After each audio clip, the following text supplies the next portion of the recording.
24일 복견이었지만 하나님께서 우리에게 주시는 귀한 말씀은 에스겔 40장 1절에서 42장 20절까지의 말씀입니다.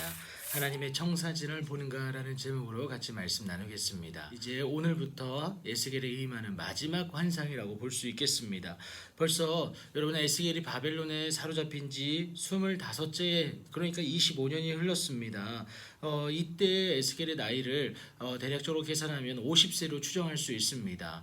여러분 에스겔 1장 1절에서 에스겔이 하나님의 환상을 통해서 처음 소명을 받는 그때가 30세라고 저희가 보는데요. 그렇다면 벌써 20년이 흐른 겁니다. 이때는요 예루살렘 성이 함락된 지 14년째이기도 한데요. 이 해는 특별했습니다. 왜 그러냐면요 49년에 한 번 찾아오는 희년이 되는 때였기 때문이다라는 것을 우리가 바라볼 수가 있는데요. 그 특별히 여러분 40장 1절을 보면요 1월 10일에 여호와의 권능이 에스겔에게 임하여서 그를 이스라엘 땅으로 데려가십니다.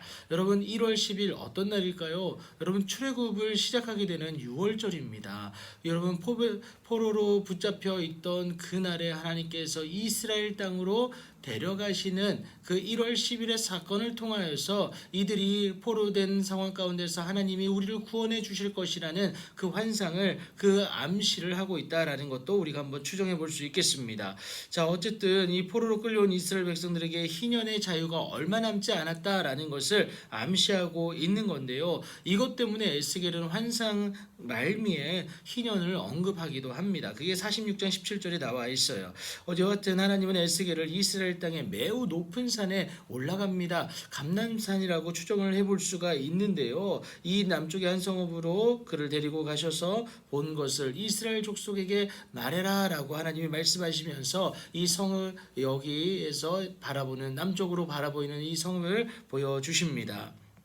그런데 데려가신 그곳에서 모양이 놋같이 빛나는 한 사람이 손에 무엇을 들고 있습니까? 삼줄과 측량하는 장대를 가지고 있습니다. 여러분 이것은요 파괴를 위한 도구가 아니라 건축을 위한 도구입니다. 다시 말해서 하나님께서 새롭게 세우실 그 예루살렘의 성전에 대한 암시가 드러나 있는 겁니다. 이렇게 하나님은요 우리 삶의 곳곳에 손만한 작은 구름 같은 것들을 많이 보여주십니다. 아직 소나기가 내리지 않지만 아직 비가 내리지 않지만 하나님이 반드시 그렇게 하실 것이다 라는 그 확신을 삶의 곳곳의 작은 것들을 통하여서 하나님은 우리에게 보여주고 계시다라는 겁니다. 여하튼 에스겔이 본 것을 정리하면 이렇습니다. 여러분 40장 5절에서 47절을 보시면요 성전 광장과 문에 대해서 얘기를 하고 있고요. 40장 48절부터 41장 26절은 성전에 대한 성전 내부와 또 성전에 대한 것들을 얘기해주고 있습니다.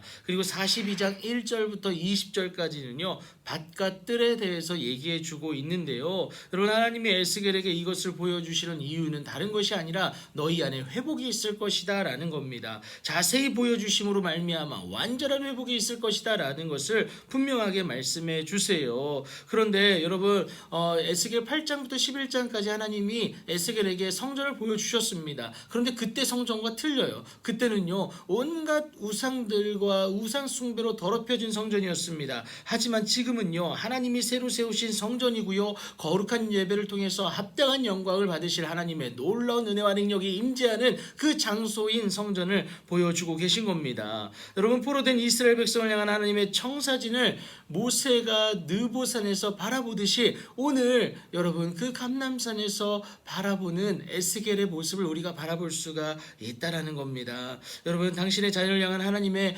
기본적인 생각은요 멸망이 아니라 여러분 예레미야 29장 11절이 말하는 것처럼 미래와 희망이다라는 것을 여러분 꼭 기억하시기 바랍니다. 여러분 그래서 오늘은 우리가요 오늘의 어려움 가운데 고난 가운데 있을지라도 하나님의 청사진을 바라보는 것이 필요합니다.